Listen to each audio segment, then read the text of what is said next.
Hello everyone, and welcome back to our channel. Today, we are diving into a critical issue that affects millions of South Africans, the call for greater inclusivity in the country's agricultural sector.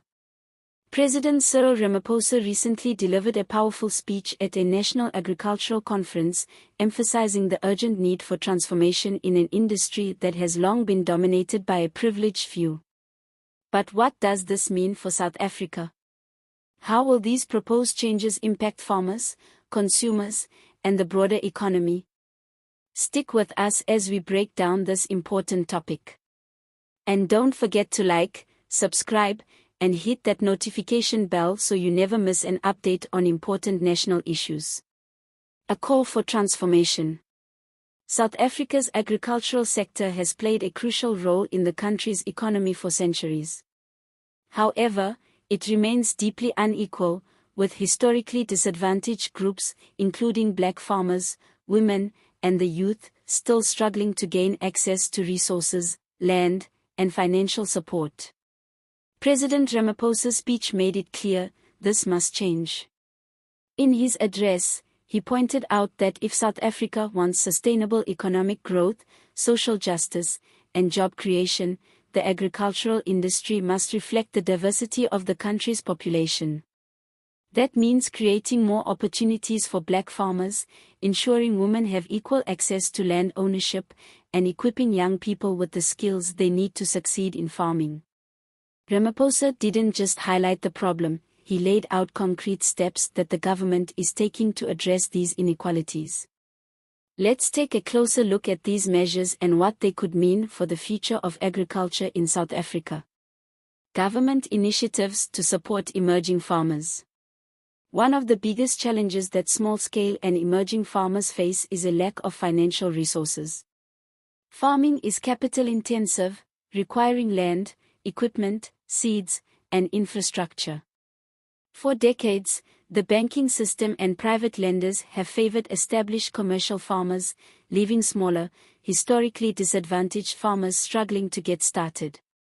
To change this, the government has rolled out financial assistance programs aimed at providing grants, low-interest loans, and subsidies to help emerging farmers grow their businesses.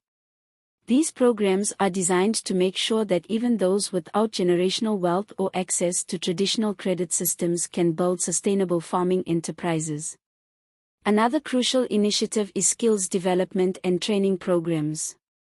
Many small-scale farmers lack access to modern agricultural techniques, which limits their productivity and competitiveness in the market.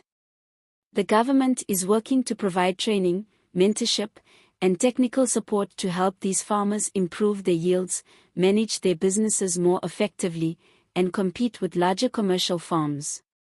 And then there's land reform, a long-debated and often controversial topic in South Africa. The president reaffirmed the government's commitment to fast-tracking land redistribution policies to ensure that those who have been historically excluded from land ownership finally get a fair chance.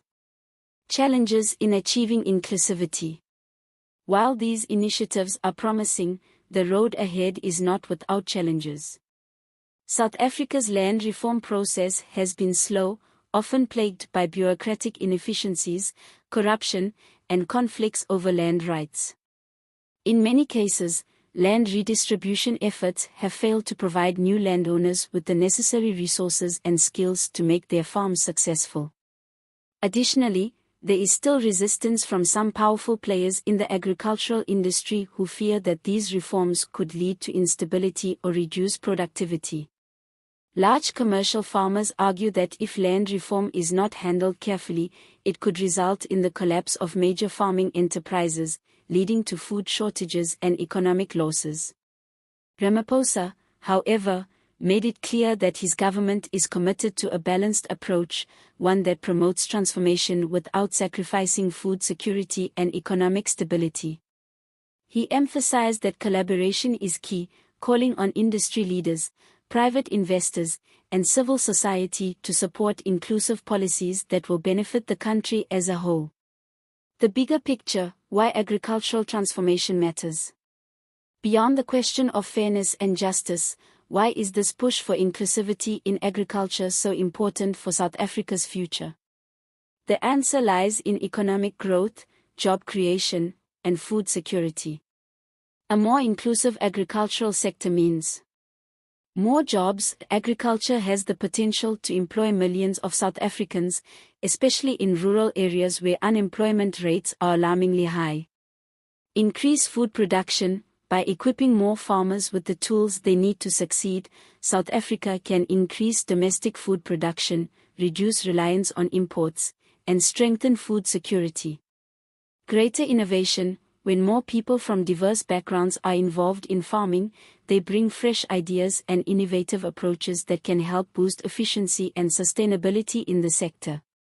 What comes next? As the government moves forward with its plans, all eyes will be on how effectively these initiatives are implemented. Will financial aid reach the farmers who need it most? Will land reform be carried out in a way that ensures long-term success? And will private businesses step up to support inclusivity efforts? For South Africa's agricultural sector to truly transform, it will take more than just government policies. It requires commitment from all stakeholders, including established commercial farmers, financial institutions, and even consumers who support locally produced goods.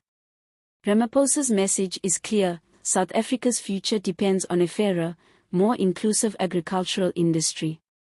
The question now is whether the country can rise to the challenge and turn this vision into reality. Final thoughts.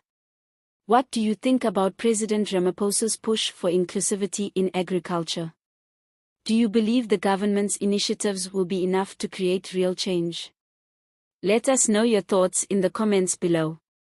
And if you enjoyed this video, make sure to hit the like button, subscribe to our channel, and turn on notifications so you don't miss our future updates on important national and global issues. Thanks for watching, and we'll see you next time.